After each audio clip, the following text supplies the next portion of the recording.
No heipä hei.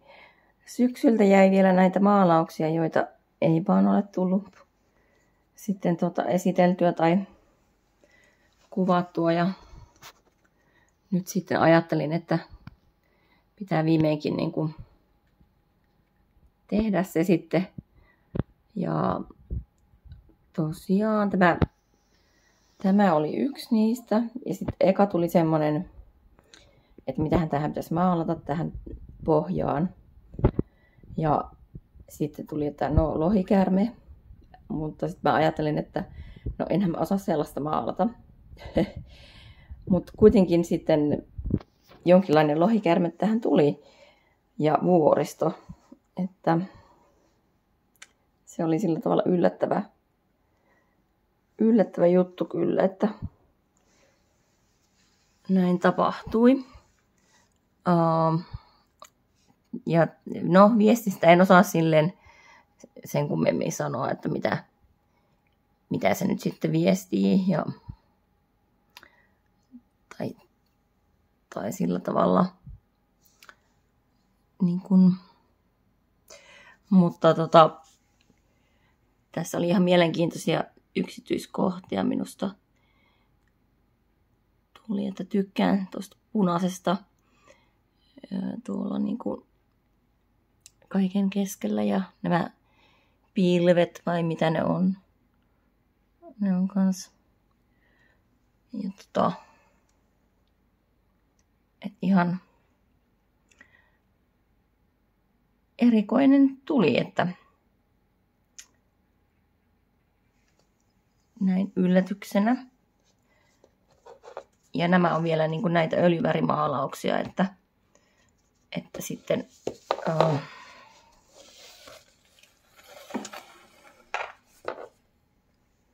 sitten vielä niitä tein. No sitten seuraavana, tai no järjestystä nyt en muista, mutta nämä on tosiaan syyskuuta vai oliko elokuuta, no kuitenkin, niin tuli sitten tämmönen, minkä minä olen nimennyt virvatuleksi. Ja tässä on kyllä hienot värit, että keltainen ja viininpunainen ja sininen ja vihreä. Kaikki. Ja ainakin sopii tähän kevääseenkin tämä nyt sitten.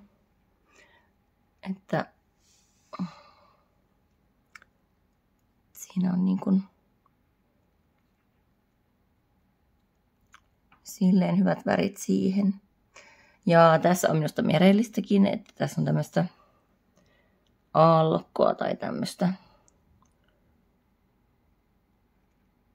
Tai purjeita tai jotakin tämmöistä ilmestynyt. Ja no tässä on niin paljon kaikkea, että varmaan ei edes pysty kaikkea niin kuin, sanomaan, että mitä tässä on niin kuin meneillään. Että ja just näitä mastoja, mitä tässä on, että jotenkin liittyy siihen.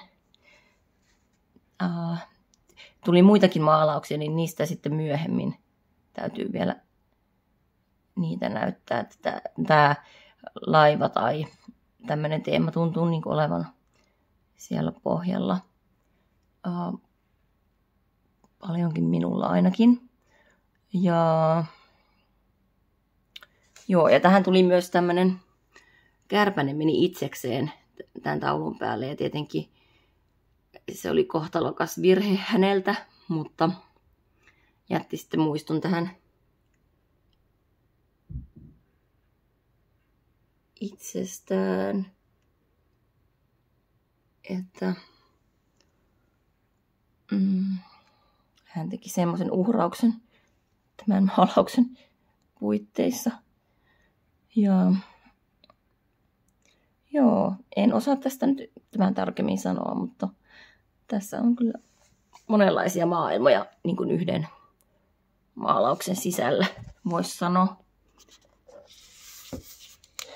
Ja sitten vielä kolmas tähän sassiin tai settiin niin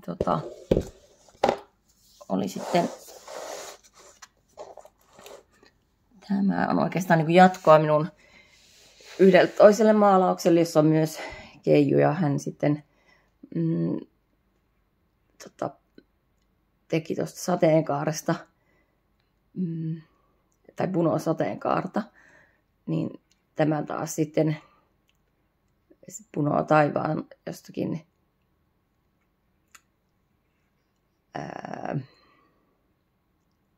lähteestä, mistä lie, niin maahan energiaa tai jotakin semmoista. Ja niin, tämä on niinku tämmönen. Ja tässä nyt sitten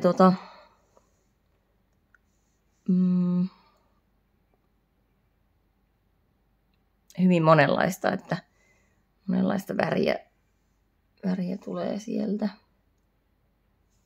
Ja monenlaista kukkaa myös ja perhonen tuli ja sienitalot on aina ollut mulle jotenkin semmosia läheisiä, en tiedä miksi, mutta ne on vaan jotenkin niin sympaattisia. Ja tämän sienitalon asukas on näemme tämmönen tonttu tai joku tämmönen. Ja joo, ei kai siinäkään sen kummempia, että tässä vaan yhdistyy kaikenlaisia metsämaailmoja, jotka ovat siellä sitten niin kuin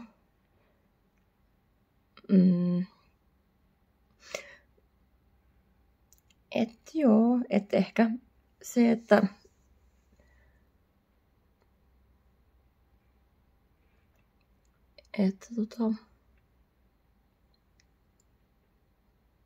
niin, nyt on kevät, niin kannattaa mennä sinne metsään, niin siellä voi monenlaista, niin kun, jos ei nyt ihan näin ihmeellisiä näkymiä ole, mutta niin voi olla monenlaista juttua. Ja varsinkin tässä niin